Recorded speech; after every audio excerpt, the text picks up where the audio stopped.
Yeah, this is a real familiar story. Obviously, Joshua's conquest of Jericho. I mean, how many times have we either heard or taught this in Sunday school or heard a sermon on it? I mean, even people like, who read, 0.001% of the Bible probably know this story. And, we sort of think we know it, and we might be able to sort of track through all of the elements. You got the covenant, remade at Shechem. And you got the crossing of the Jordan, with the Ark of the Covenant, and the parting of the waters there, and you have the captain of the Lord's host, and all that stuff. The spies, Rahab. We pretty much have all the story elements down, and then the weird marching around the city and the blowing the horns and the walls collapse. Okay, we've got it. But what we don't realize is that there are a number of similarities between all of that in the wider conquest account of Jericho and something called the Keret or Kirta Epic from Ugarit. And so that's where we want to land today and just sort of talk about what the similarities are, and then how an ancient reader might have processed these similarities when the biblical writer is doing this. Now, one of the things at the outset here is to sort of talk about the order of events, or the order of the exposure of one piece of literature to the writer of another. Which came first, chicken or the egg? Was Joshua written first? Was the Keret Epic written first? The short answer is it's kind of a muddled mess, and we're not going to put too much stock on really any theory of authorship for either. That isn't really what's important. What's important is that the similarities are actually there. But there will be people who are listening to this who think, well, God forbid that a biblical writer actually use ancient Near Eastern material. Surely the book of Joshua must have been written first, and then the Ugaritic guys getting stuff from Joshua. Well, not so much. I mean, I think if there's anything definite in there, the person who wrote the Keret Epic isn't saying, "Oh, I can't do this job until I read the book of Joshua." That I think is pretty much secure. But to kind of address the authorship a little bit here at the front before we actually get into the bulk of the episode here, I want to read from Howard's commentary. This is Dave Howard's commentary. I think it's the New American Commentary series on the authorship and date of Joshua. So let me just read a few things, and then we'll go into, hey, what in the world is the Keret Epic anyway? And I'll read a few more things from some other sources, and then we'll sort of jump into the actual parallels here. So when it comes to the authorship and date of Joshua, Howard writes this: the book is anonymous. The book of Joshua is anonymous. The Talmud and some rabbis, Rashi, Kimshi, attributed it to Joshua. But some saw parts of the book as written by later hands, such as the account of Joshua's death or other fragments.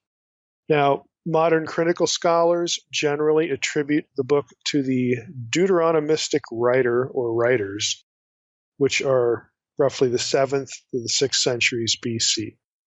Let's just stop there.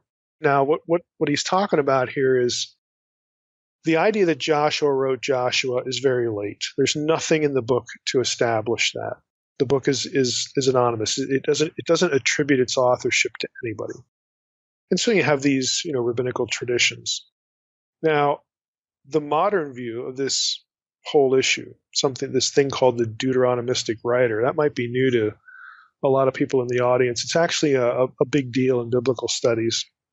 And it's the idea that the books of Deuteronomy, Joshua, Judges, and then the historical books all the way up through 2 Kings were all written at the same time by either the same person or a small group of persons. In, as the quotation said, as Howard said, the 7th or 6th centuries BC. Now you think, well, how can that be for Deuteronomy? Deuteronomy is part of the Torah, the law of Moses. That would have been, Mosaic. And, you get into all these issues of Mosaic authorship. There are a number of reasons why a lot of people think Deuteronomy is late and wasn't written by Moses. This goes back to the whole JEDP thing and all that sort of stuff.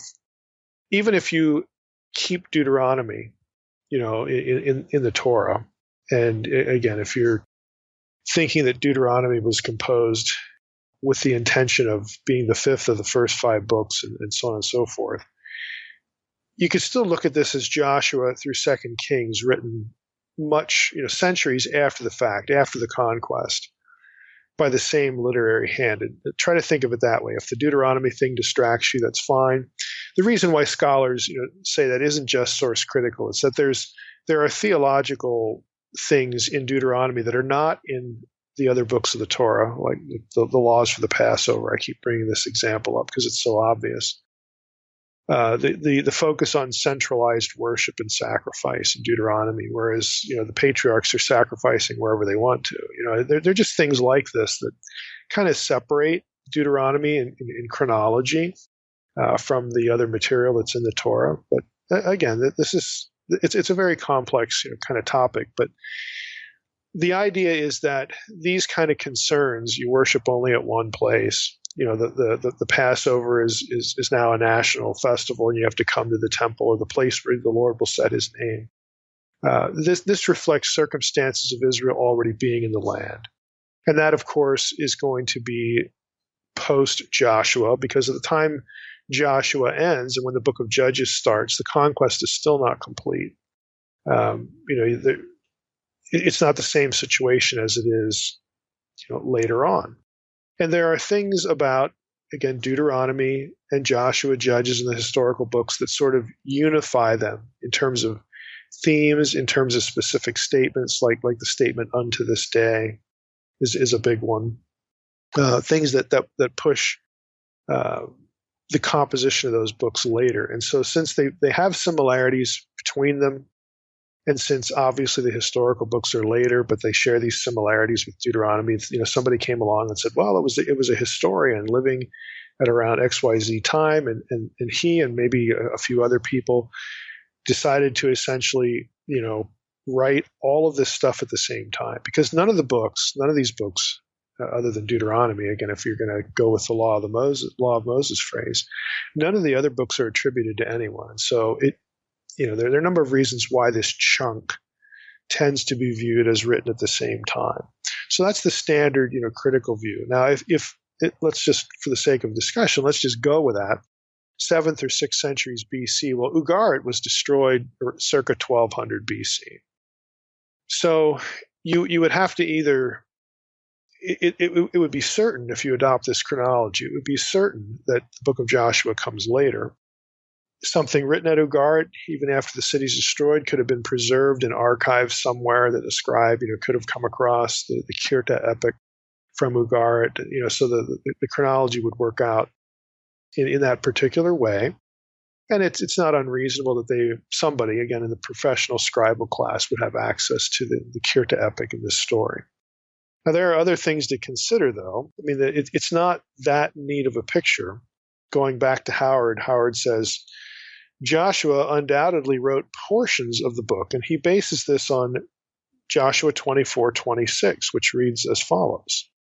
Joshua wrote these words in the book of the law of God, and he took a large stone and set it up there under the terebinth that was by the sanctuary of the Lord.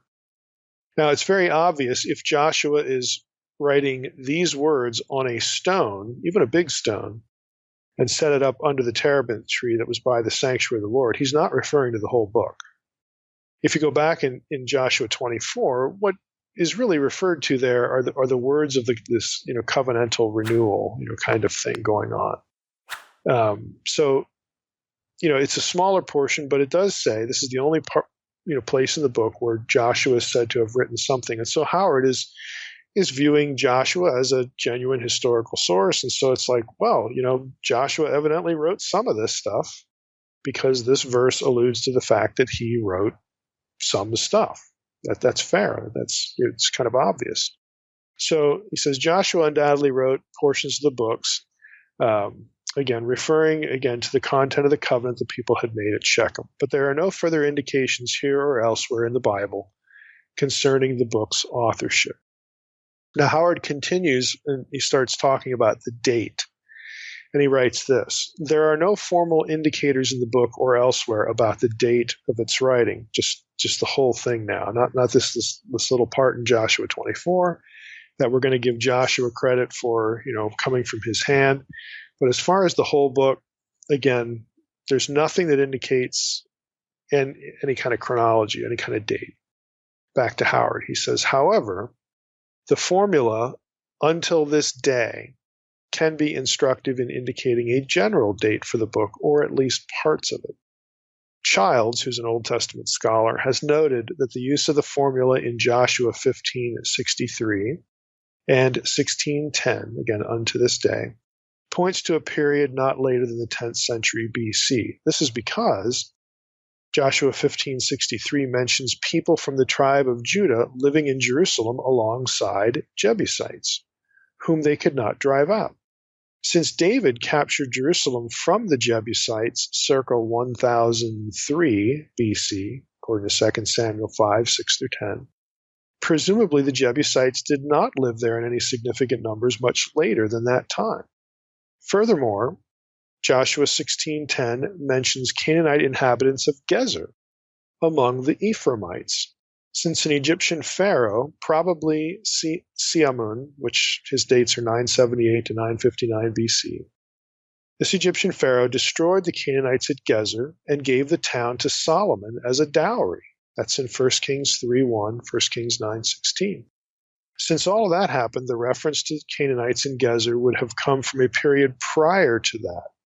So prior to giving them to Solomon. Other references to unto this day would seem to make more sense if a relatively long period of time had elapsed between the events of the book, and the time of writing. The reference in Joshua 6:25, however, about Rahab still being alive to this day, would seem to indicate a date much earlier.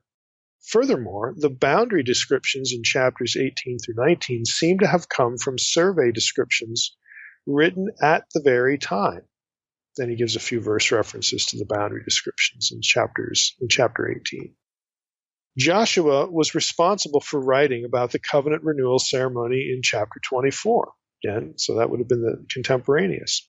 The reference to Rahab, however, is not conclusive, because it may be her descendants in view, just as the reference to David in Hosea 3:5 refer to his descendants, not to him. Let me read you Hosea 3:5, which says, afterward the children of Israel shall return and seek the Lord their God, and David their king, and they shall come in fear to the Lord and to his goodness in the latter days. Now we know when Hosea is writing.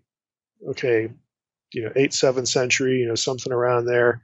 But he refers to David. Well, that doesn't mean David's still alive. It's a way of referring to his descendants. And so what Howard's pointing out here is even this reference to Rahab in Joshua 6:25, it might not actually be Rahab. It might be her descendants, which would push that chronology, much later. And it's not necessarily something you can hang your hat on as being written in the time of Joshua, the person himself. So it's not conclusive, like he says. And so this is the way Howard concludes his statement.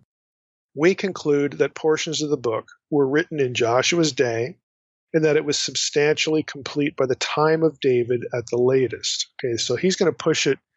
He's going to say Joshua's day up until about, let's just call 1000 BC. Now that's earlier than modern critical scholars would put it. They would push it into the 8th, 7th, maybe even beyond that to the 6th century BC. But any of those dates would be after the time of the composition of the Keret Epic, because the Keret Epic had to be written before the city of Ugarit is destroyed in 1200 BC. So you're not going to be able to get the book of Joshua, the book, before the Keret Epic. So don't even go there with that. That's just not going to work.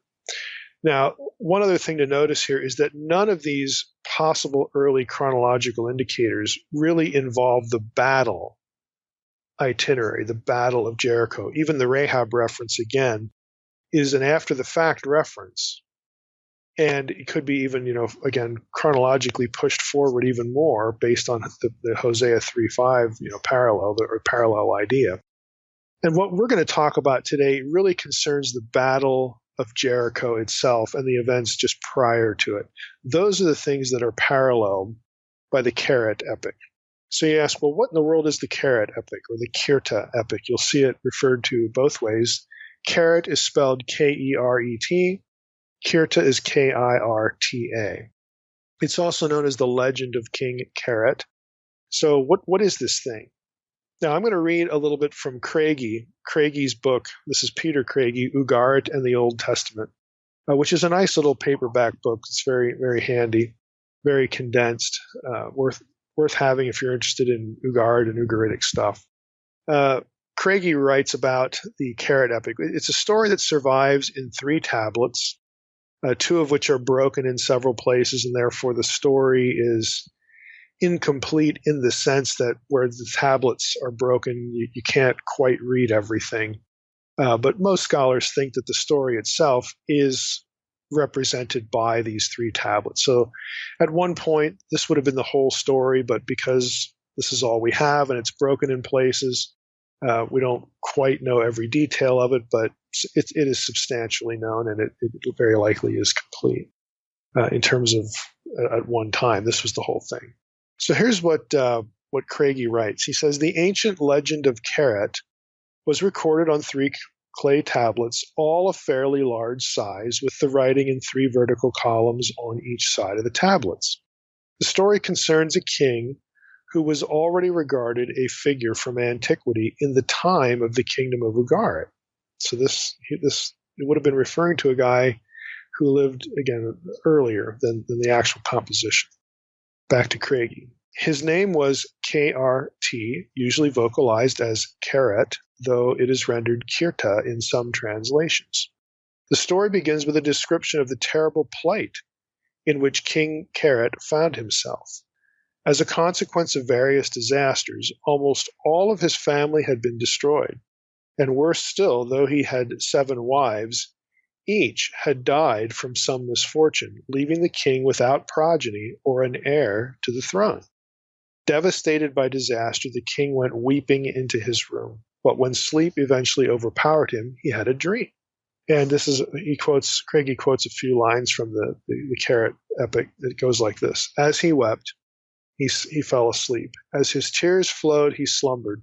Sleep overwhelmed him as he lay down. Slumber overpowered him as he curled up. Then in his dream, El came down. In his vision, there was the father of humans. And drawing near, he asked Keret, why is it that Keret weeps? Why does El's favorite son shed tears? That's the end of the excerpt. Back to Craigie. Keret responds to the supreme god, El, by indicating his desire for sons and an heir. And so he is ordered to offer sacrifices both to El and to the god Baal, after which he is to prepare a great army and set out on a military campaign for the state of Udum, that's U-D-M, ruled over by King Pabil. The purpose of the campaign is not simply to secure booty and victory, but to demand that Pabil's beautiful daughter, Hurai, that's H-U-R-A-Y, be given to King Keret in marriage. On waking from his sleep, Keret puts into action the instructions he had received from the god El and sets out for Udum with a massive army. On the 3rd day of the expedition, the king comes to a sacred shrine of the goddess Athirat.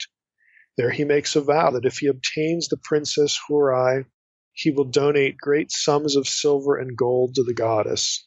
Then he continues on his journey, and after 4 more days of travel, his army pitches camp before Udum. King Pabil sends messengers who offer Keret various gifts, but he refuses them all, insisting that he desires only the princess Hurai. After some demur, the princess is given to King Keret, who then returns to his own land. In the years that follow, Keret and Hurai become the parents of many sons and daughters. Years later, a misfortune again strikes King Keret, this time in the form of a grave illness. I'm going to break in here and say this is just a very basic summary. We're going to get to some very specific details that you're going to see pretty easily match what goes on in Joshua. One of them is here, but I just want to draw attention to it here because it's easy to miss. King Keret is going to get sick again. And most scholars of this material would say that it's probably due because he forgets to fulfill his vow to Athirot. Remember, he met her 3 days in, the goddess, promised this and that. Well, the story never has him doing that stuff. So he apparently forgot to fulfill his vow to the goddess, and now he gets sick later. So back to Craigie. The story is less clear at this point, for the text is broken and incomplete. But it seems that the sickness of Keret is prolonged and affects the health and stability of his kingdom. The rains are curtailed, the crops reduced, violent men have grown strong in the exploitation of the weak and the powerless. But the supreme god El enters the story again and seeks a god from among the members of the divine assembly, divine council, who would be able to heal Keret from his sickness. When none is found, El creates a female spirit, whom he sends to Keret with instructions to heal him. The spirit, Shataket, went to Keret and touching him with a magic wand healed him of his sickness, and the failing king's zest returned. After eating, Keret's strength returned, and he once again sat on his throne, fully in control of his royal powers.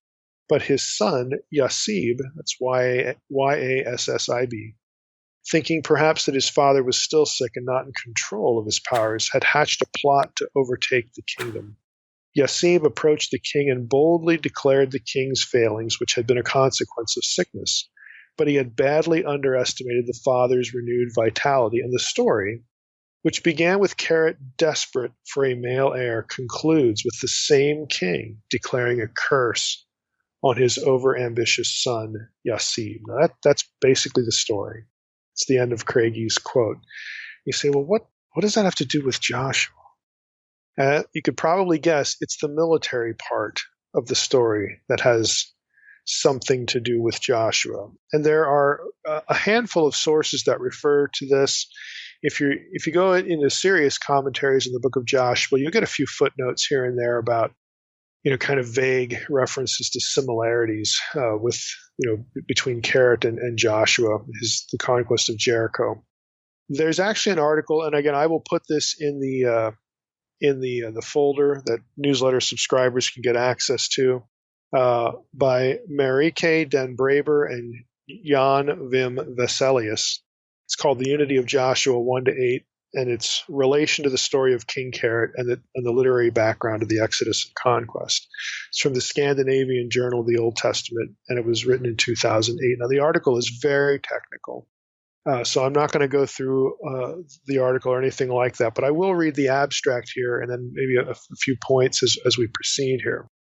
Here's the abstract to the article, and this gives you an idea of what our episode is really going to focus on from this point forward. They write, the story of the campaign against Jericho and its taking in Joshua 1-6 is usually assumed to be a composite narrative in which episodes from various sources have been put together, resulting in a text which exhibits a considerable number of discontinuities, especially in the field of chronology.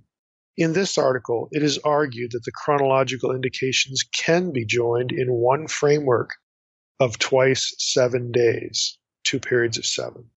In the middle of the first week, the crossing of the Jordan is found, and whereas the second week is concerned with the taking of Jericho. It is argued that this scheme mirrors the Ugaritic story of King Keret going to the city of Udum in order to obtain the princess Hurai as his wife. The arguments in favor and against the assumption of a relationship of emulation between the two texts are discussed, and the possibility of an encompassing intertextual relationship of the biblical account of Exodus and Conquest with the story of King Keret is cautiously advanced. And that's the end of the abstract. I like the wording there, cautiously advanced, because as we go through these things, you're going to see that, well, okay, there's some elements there that are really strikingly parallel, and then there are other things that just have no relationship at all. So you have to wonder as you go through, do we have two writers using the same literary conventions in two separate stories, and that's the way to understand this, that they're both sort of dipping into the same well literarily to take their story, or are they bouncing off each other again in some way? So it's an open question. So don't let anybody out there in the internet, the wild, wild world of biblical studies in Middle Earth, tell you that the writer of Joshua, had to sit down with his copy of Keret and just stole the story. Nobody believes that. The scholars who are into this don't believe that. What the issue is there are similarities. You might have had an awareness on the part of the writer of Joshua, the Jericho conquest story, be aware of Keret, but you could also have two writers drawn from the same well.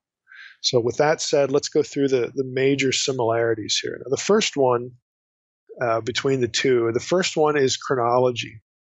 Now, in the article I mentioned, the one from the Scandinavian Journal of the Old Testament on this topic, they spend the first half of the article going through Joshua 1 through 6 to sort of ferret out indications of a linear sequence of events. Things like, the next day or on the day after the next day, these little like time phrases that will show up in a narrative. They go through the whole thing. It's actually quite detailed. It might be a little bit mind-numbing for those of you who read it, but what they're trying to do is they're trying to take all of the time indicators in Joshua, and they show that it produces two periods of 7 days from the time where the Israelites under Joshua are ready to go into the land all the way up to, the time when Jericho is taken. You're dealing with like 2 units of 7 days. And that becomes important because when you look at the Keret Epic, it has the same layout. So the first similarity is that the fact that in both cases, in both texts, there's a trip of 7 days by the leader, okay, Joshua in one case, Keret in the other, toward cities. Their destinations are cities. The week is divided into, the period of 7 days in both cases is divided up in half, 2 halves, with an important event right in the middle. Now, the important event on the first period of 7 days in Joshua is all of the stuff that gets associated with the crossing of the Jordan. So you have you have the covenant ceremony of the circumcision ceremony. Then they wait, a few days, and then they have the event where, we've got, the crossing of the Jordan, the miraculous crossing there where the waters part. With they take the ark over and they put the stones in the middle of the Jordan, all that stuff. Again, that's the Sunday school stuff we're familiar with the story, but that happens in the middle of the first 7-day period. Now, in the Keret Epic, this is the way that the authors of the article put it. Whereas in the book of Joshua, rituals are performed at the crossing of the Jordan on the 4th day, again, right in the middle, when the priests and the ark in a central role and a memorial of stones being erected afterwards. In the Keret Epic, the king makes a vow to Athirot at her temple.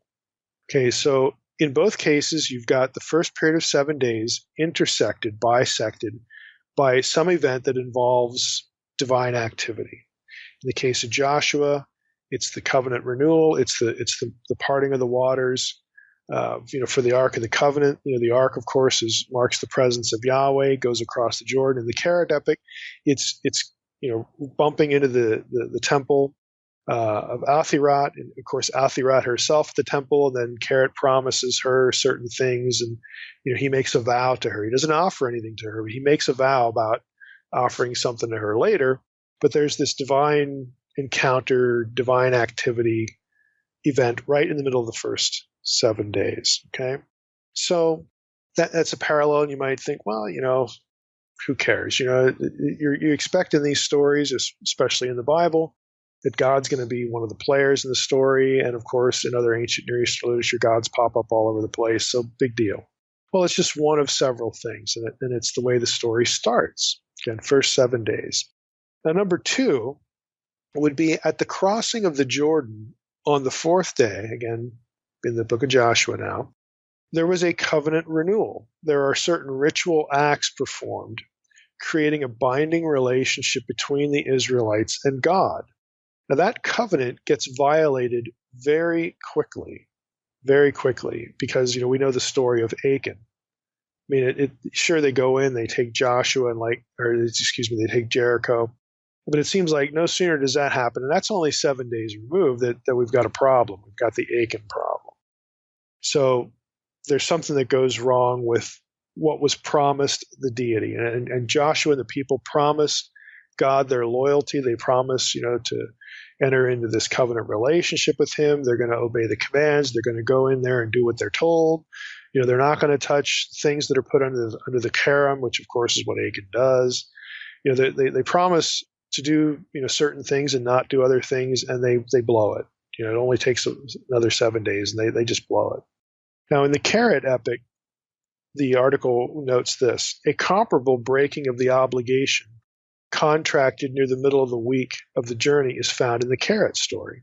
In that case, not by a minor character, but by the protagonist himself. In other words, the king, sort of the Joshua figure. It's not a minor player like Achan, it's the leader. He's the one that breaks faith. Back to the quote, Keret neglects to offer to Athiroth the offering he had promised on the third day of his campaign, and because of that, he becomes ill and is at death's door. Now, that's later on. It's much later on, but the violation occurs right here. And according to the authors, if we're tracking tracking the relationships between Keret and the Joshua account, the violation occurs at the same place in the story. But the effect of it in the Keret Epic's case is only felt much later. In the biblical story, it's like, right there, right on the heels of a success of Jericho, we've got the Achan incident with Ai.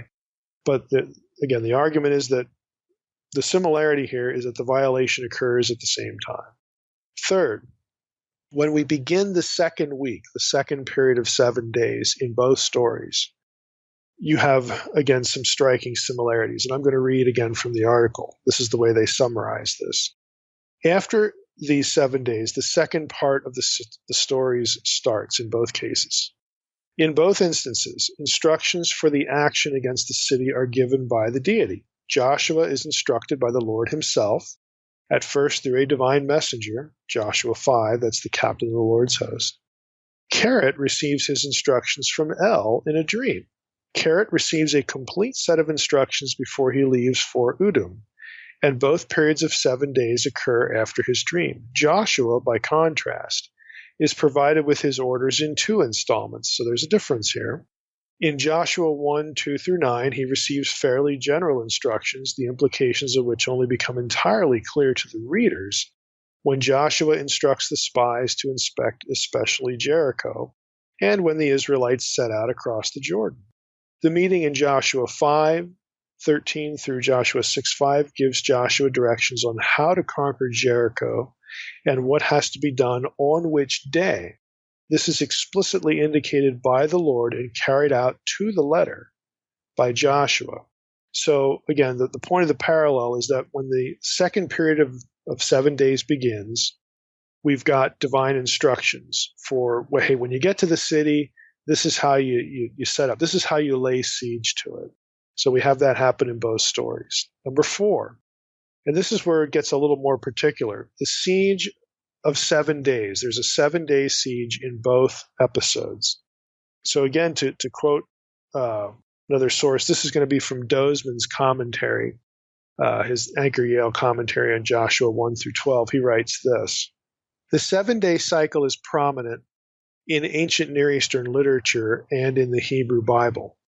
Fleming, who's another author, identifies the 7-day procession as a motif of war in the Ugaritic story of Keret.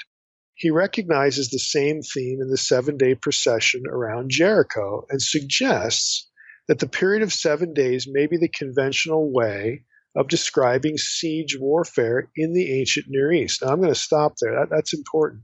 In both stories, you have a 7-day procession, okay, with respect to the city being the target, so that's a pretty striking parallel as far as doing a certain thing, laying siege to the city or surrounding it, moving around it, whatever, a procession for 7 days.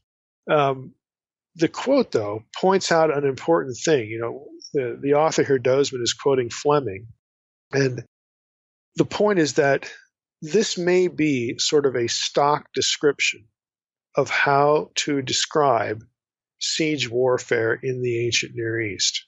So it may not be that, the biblical writer or the writer of the Keret Epic, they're not cross-fertilizing each other. It may be this is just the way that siege warfare is described, because you get this in other places. Back to the quote.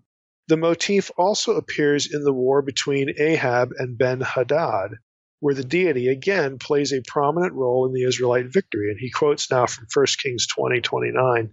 They encamped opposite one another 7 days. Then on the seventh day, the battle began. Again, think about that quote. This is just breaking in now again. Think about that quote. That quote does suggest that this is how you do siege warfare. They camped opposite one another for 7 days, and on the seventh day, the battle began. Maybe it just, because of the way wars were conducted, it took 7 days to be ready. It took 7 days to do X, Y, Z, or this was just a thing that they did. I mean, it's not really clear, but you have this idea show up. Back to the quote. In this battle with Ahab and Ben-Hadad, this battle results in the collapse of a wall that kills 27,000 men. So you actually even have a wall collapse in the 1 Kings 20 episode that involved, again, this 7-day reference, to, you're doing something for 7 days before you attack. And so what the writers here are wondering is that, well, you got this in Joshua. Yeah, it's a little odd in Joshua because they're going around the city. But they do that, seventh day. On the seventh day, they do it 7 times. Now, that's not in view anywhere else. But you've got this 7-day period at the end of which the battle is engaged. And in Jericho's case, it doesn't last very long because the walls collapse and then they just invade. But you have this motif elsewhere. And so the scholars wonder, well, we've got this in Keret. Got this in Ben-Hadad and Ahab. Maybe this is just sort of how they did things. Walton will just chime in here. Walton with a sentence here in the Zondervan Illustrated Bible Background Commentary. He writes, "The legend of Kirta from Ugarit records how King Kirta waits outside the city of Udum for 7 days before the king of Udum appeals for peace." Now, I threw that in here because, again, it's not that Keret's armies, circling the city 7 days like Joshua. The parallel is just the 7 days. But it's interesting here how the king in the city of Udum, why doesn't he appeal earlier than the 7th day? Again, maybe this was just what you do.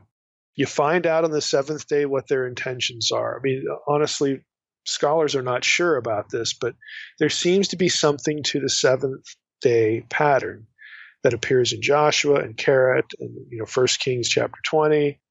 Maybe there's something to this. So it's definitely a parallel as far as the number of days before the battle is engaged. But there are obvious differences. Again, the encircling, and then on the 7th day, the 7 times. I mean, that's a clear difference. Number 5, the two authors of the Scandinavian Journal article, Braber and Vesalius, they write this. Both Joshua and Keret besiege a city, again, for 6 days. In other words, they're doing something for 6 days. Joshua and the people of Israel walk around Jericho every day without making any noise. Remember that detail of the story in the Bible. Keret orders his people to remain around Udum for 6 days, but does not allow them to undertake any military action. So they surround the place. They're not circling it, but they surround it. And he says, we're not going to do anything, until the 7th day. In both cases, back to the quote, no real war takes place on these 6 days. On the 7th day, there's an enormous noise in both stories after the period of calm and quietness in the preceding 6. In the Jericho episode, horns are blown, the Israelites shout, followed by a collapse of the city wall of Jericho. After that, the city is at the mercy of the Israelites, and they can go on to conquer the rest of the promised land. King Pabil of Udum in the Keret story is unable to sleep on the 7th day because of the noise which the animals inside the besieged city of Udum produce. He decides to negotiate and offers Keret gold and silver.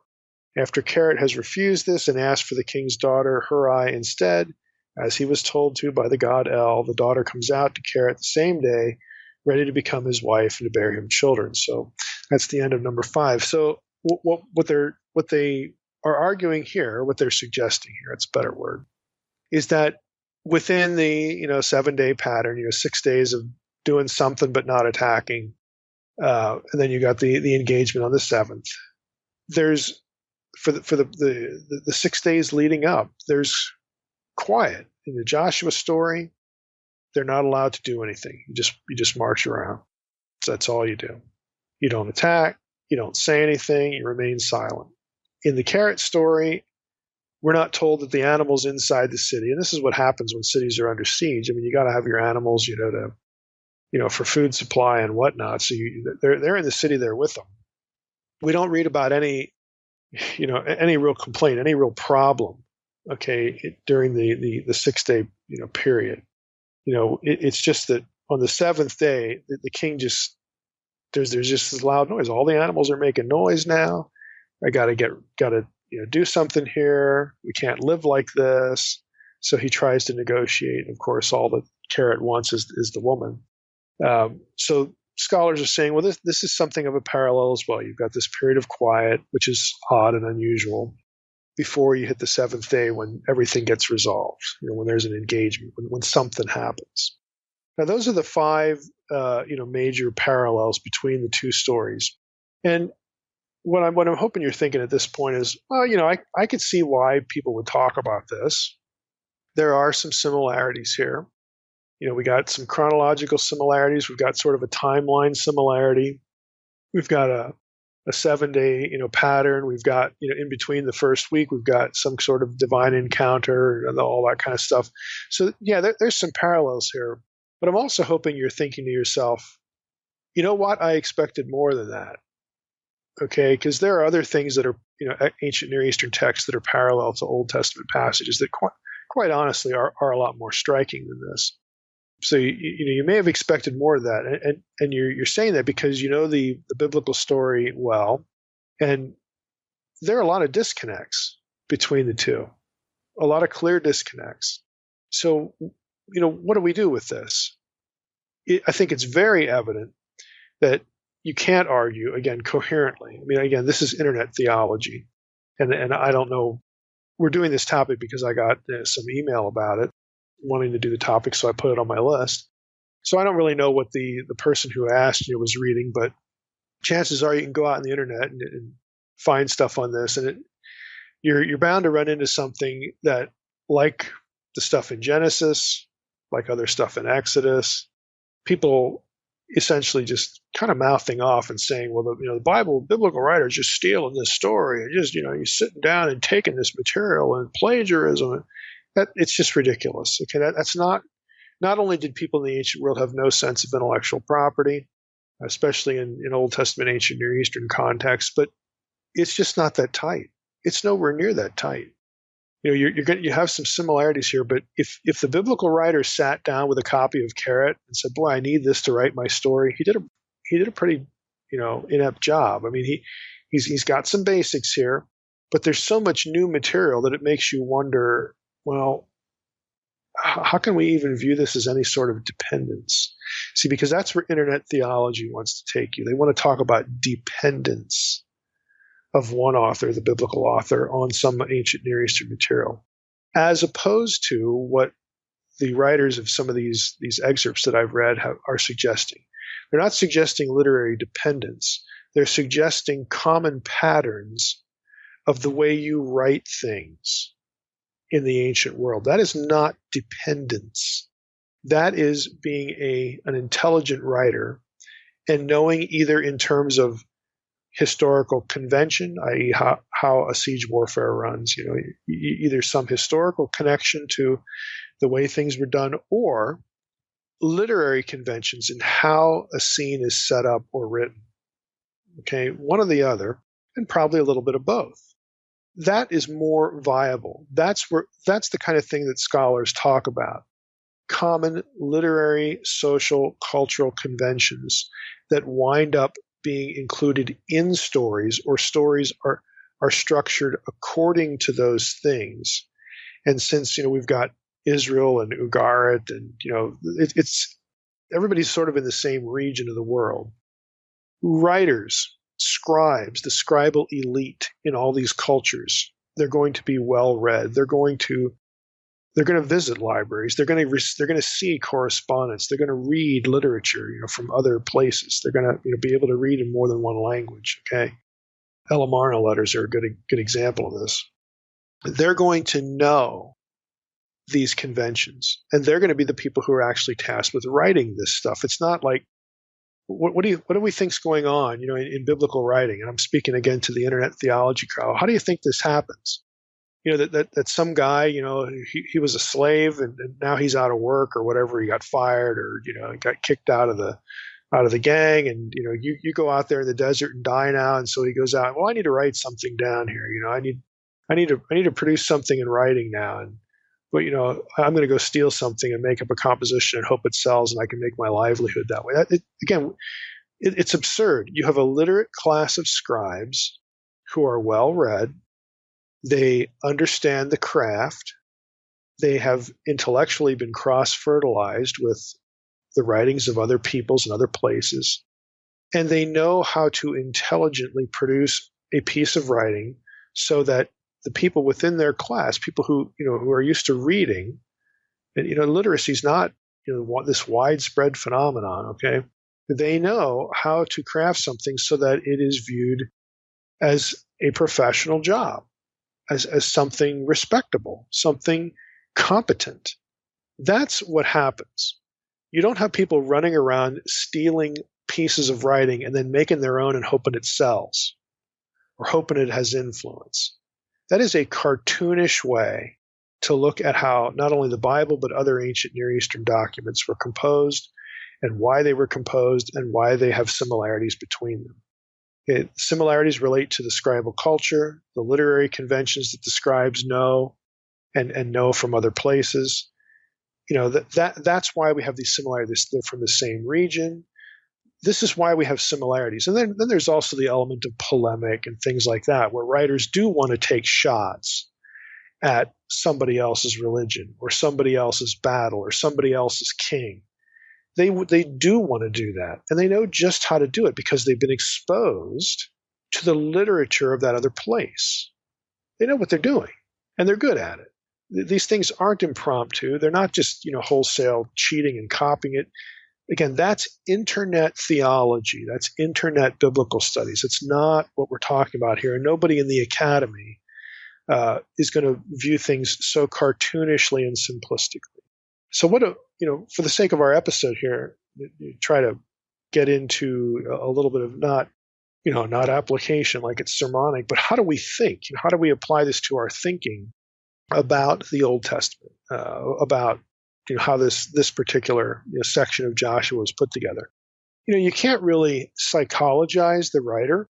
I think it's always a mistake to try to pretend that we know what the writer was thinking exactly.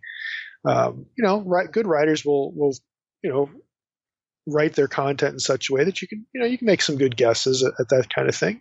But we don't want to overly psychologize. Maybe that's a better way to put it. The writer here, there's no clear, explicit polemic, for instance, between the first 6 chapters of Joshua and the Keret Epic. We can't point to anything and say, oh, he's really shooting at that. Again, that's not really evident here. So we don't have a clear, explicit polemic. We can't really psychologize the writer, therefore, but we can ask questions like, well, what impression would the Joshua story, the Joshua narrative, give someone familiar with the Keret Epic? Let's say you had somebody who knew the Keret story and then they read Joshua.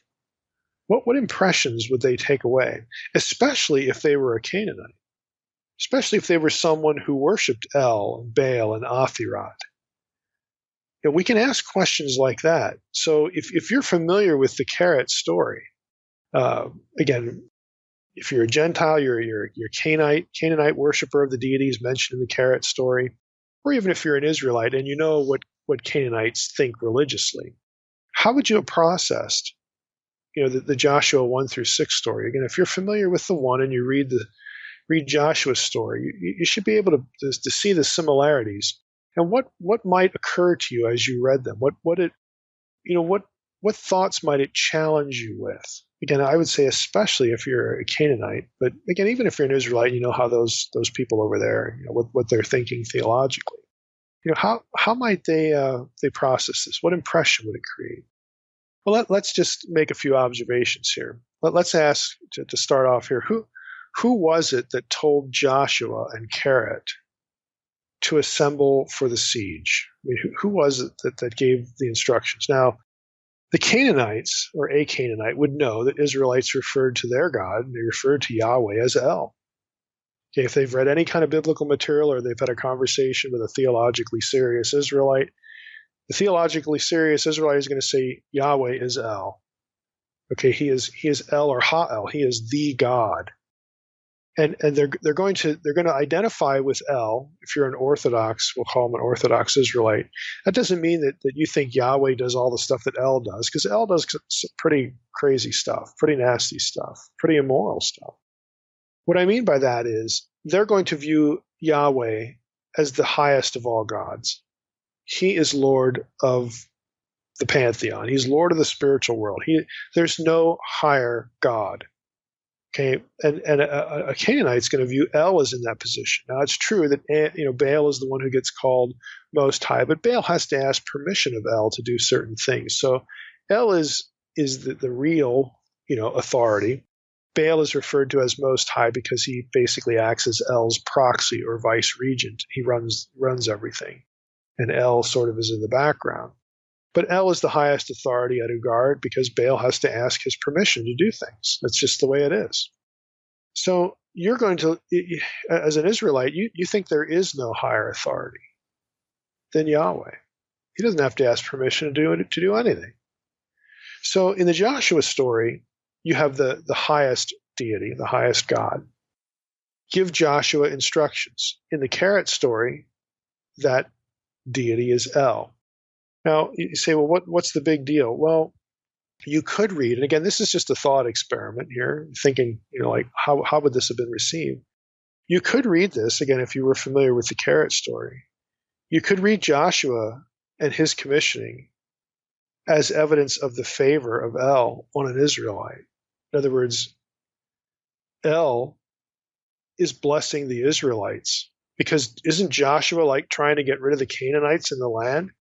Isn't this like our history where we used to be living in this land and then, we were driven out by Joshua and the Israelites? How'd that happen? Well, it was because the God you thought was on your side was really on their side. I mean, you could see how a Canaanite, could again process the story like that. It would be ironic and probably irritating that, well, what did we do wrong that El is over there blessing them? If maybe the Israelites are right. Maybe Yahweh is El. Maybe Yahweh is the highest authority. After all, we were the losers here. Again, you could see, how again a Canaanite would process the story because of where the information, where the plans, and where the success of the military campaigns, go in the Joshua story. They might be thinking thoughts like that. Again, we don't know, but they might be. Again, like I said, this is a thought experiment. What about the midweek ritual, the midweek cultic events, the supernatural encounter stuff? Again, you have in the Joshua story, you have sacrifices to reenact the covenant. God acts on behalf of Israel by parting the waters for the ark. Parting of the waters, of course, harkens back to the parting of the Red Sea event. Again, I think that's intentional. In the Keret Epic, Keret he's the king, and he makes a vow to Athirah at her temple at the midway point. So you have something going on at the midway point in both stories. Now, you could look at this, again, if you were familiar with the Keret story, and then you read Joshua, you could ask yourself, well, wait a minute. How come in the middle of this 7-day thing with Joshua, they didn't include Athirah? What happened to her? Is that a diss against our goddess? Is that a diss against Athirah? Frankly, when I think of it, because I'm a literate Canaanite here, all this Israelite stuff that I've ever read, there are no goddesses, at least that are positive. They're Israelite, the priestly class, they wouldn't use this term, but the biblical class, the biblical writers, they don't endorse the idea of a goddess anywhere. My neighbor, the Israelite, over here, he kind of sneaks some goddess worship in during the week or whatever, because you got that going on, outside the scope of the biblical writers. But The stuff I read, that in their religious literature, they just don't have any room for Athirot except as a villain. I mean, this feels disrespectful to me, as a loyal Canaanite. What happened to Athirot? It's like she just gets pushed out of the picture. And then you might recall, well, no, wait a minute, that parting of the Jordan stuff, that goes back to the Red Sea. It's like, well, Athirot didn't do any parting of the waters, so maybe I shouldn't complain too much. Maybe the Israelites have a good reason to lower Athirot or entirely eliminate her from consideration of the pattern. Maybe it is a theological statement to eliminate her and replace her with the God who parted the Red Sea. Again, this is just a thought experiment, but if you were a Canaanite familiar with both pieces of literature, you could read it and wonder, hey, what happened to Athirot? Third, the beginning of the second week. Okay, in both cases, we have instructions for action against the city, given by the deity. Joshua is instructed by Yahweh at first through, again, the captain of the Lord's host. Keret gets his instructions from El. What's the big difference? I mean, those are similarities, but what's the big difference? Well, on the biblical side, the divine warrior imagery gives the reader the distinct impression that Yahweh himself fights for Israel. In other words, Yahweh takes a personal interest in his people. El didn't fight for Keret. El gives him his instructions, but he doesn't show up as a man of war like the captain of the Lord's host. He's not boots on the ground, whereas Yahweh is. Is El weaker? Is he afraid? Is he less interested? Again, you can see how someone could either, and maybe the writer does mean to telegraph some of these things, I don't know. But you could see how a reader might ask him or herself those questions. Why is it that Israel's God is boots on the ground and ours is not? Fourth, the seventh-day siege. Fleming, back to that quote from the Anchor Yale commentary when Fleming is quoted.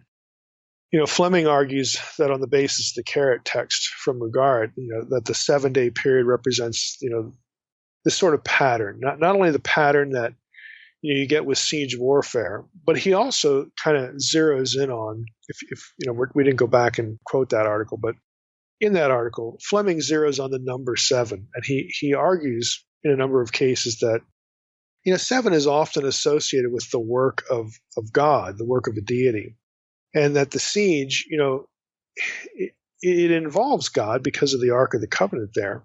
So some scholars wonder, well, that kind of transforms, the story a bit, where again it indicates God's personal involvement. I would also say, Fleming doesn't mention this specifically, but I would also say that it's transformed by the divine warrior imagery of Joshua 5. Again, Yahweh is boots on the ground.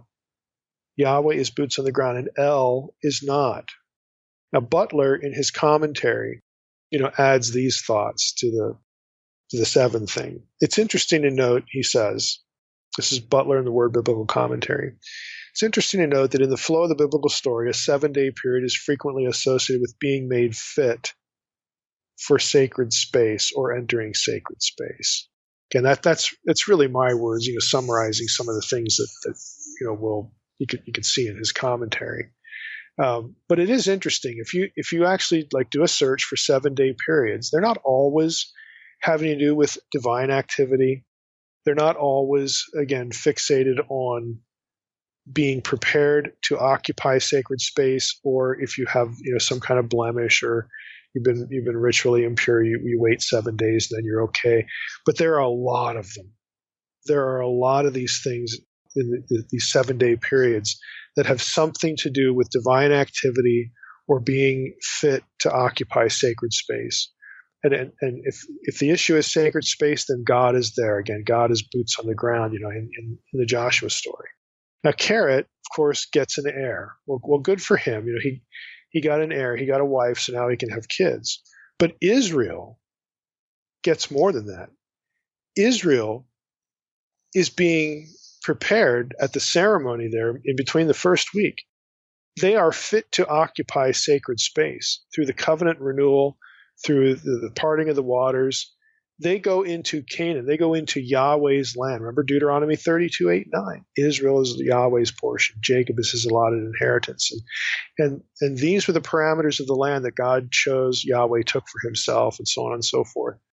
Israel as a people is now going into that space, and their task is to eliminate that which God doesn't want there, so that he will occupy that sacred space. So while Keret gets an heir, again, good for him. He gets a wife, now he can have kids, and he'll have an heir to the throne. Israel is claiming the land for Yahweh. Israel is transforming it into sacred space for their entire posterity, not just one kid who's going to occupy the throne. I mean, it magnifies the whole story if you associate, again, the elements of the story, in this case, the number seven element, with what happens in the story and how the number seven is used elsewhere, especially in the Torah, especially in connection with how do we keep the land pure, the laws that are there about, not only ritual impurity, but also, just moral purity. That was all connected to the land. Again, I'm thinking back, but a lot of you probably haven't seen this or heard it, but I did a series at church on this, and one of them was about this. You could watch the YouTube videos on my YouTube channel. But if the moral impurity got to such an extent, the Israelites were promised that you will be expelled. You'll be expelled from the land. And God even said, I'll leave. I don't want to be in this place. I'm going to kick you out, and I'm going to leave. So there's this sense, again, that the land itself is sacred space.